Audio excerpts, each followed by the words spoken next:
Look at that suntan. Suntan in Zennor. You didn't get that here, did you? I did not get that. I did not get that in the Costa del Camborne. Costa del Camborne. No, it's not a Camborne tan. So you got a bit of a thing about Zennor, haven't you? I have. Well, I've been coming here for decades. It was one of my favourite places from when I was really little. There used to be donkeys up by what's called Carn Cobber now, the house where you walk through. And I used to always want to come and see the donkeys, but there's always been lots and lots of things that have brought me back to Zennor.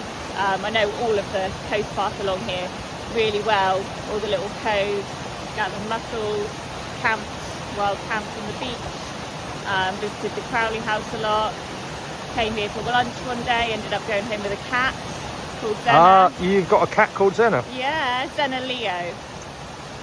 Because the moon was in Leo on the day that I picked him up. You're joking. And he's also a Leo son, because I worked out his birthday, because obviously I didn't know how old he was, but the vet aged him approximately. And I could then work out when he would have been born, and it was pretty securely within like an astrological sun season. So I know that he was definitely a Leo son, same as me, and also the moon was in Leo the day that I picked him up. So he's Zennor Leo, because all of my cats have two names. Zennor Leo. And he's very special, and he sleeps on the bed with me. He follows me everywhere, sleeps on the bed with me every single night. But most cats will like get up, when they want to, but I carry him up to bed with me. He sleeps next to me, on the pillow next to me, and then he won't get up until I get up. Does he display any Leo characteristics? Oh, he's very, very loving. He is exceptionally loving. I don't know if it's just because I've had lots of cats, but all my other cats are girls. It's the first boy cat I've ever had, but he's a lot more affectionate. He's very soft. I think he's probably quite creative. He will seek a soft spot anywhere. Anything soft he just wants to snuggle into. But he was so poorly when I picked him up. The vet said that he would absolutely have died like that day or the next day. Like the photos are just crazy when you see it. And he's still got, I'm not sure how much sight he's got in one eye. So you can still see there's an ulcer in there. But he is a very healthy, well-covered cat now. I.e. people keep telling me that he's got too fat, but So you haven't done his astrological chart or anything? I haven't yet. You're thinking about it? Well, I don't know what time he was born, but right, yeah. I could do a bit of chart rectification maybe. But yeah, that's something to do on a rainy day. Yeah. What about tarot reading? What, for the cat? Yeah. I've never thought of that, and that is actually a fantastic idea, because quite often when I'm reading at my table at home where I read, he comes because he's super curious, and he's actually got very funny, I can show you pictures, I've got most of my camera roll is him actually. He's got very distinctive paws, he has little coddled up paws, and he bats at everything, and when he sits like this, he folds himself like this, and so he'll come and quite often push the cards. So actually that's a really good idea. I'm going to do a reading for him. I think he'd be into that. I think he'd like that. Now, we're about to walk from Zennor to Gurnards Head. Yeah. Gentle little walk for you, because you walk pretty much 10 kilometres every day, don't you? I do. It's a non-negotiable, but also it's not a hard thing to do. It's harder for me not to do it. Getting easier, obviously, as the evenings are getting lighter. But still, logistically, I always manage to fit it in somehow, even if I have to split it into bits.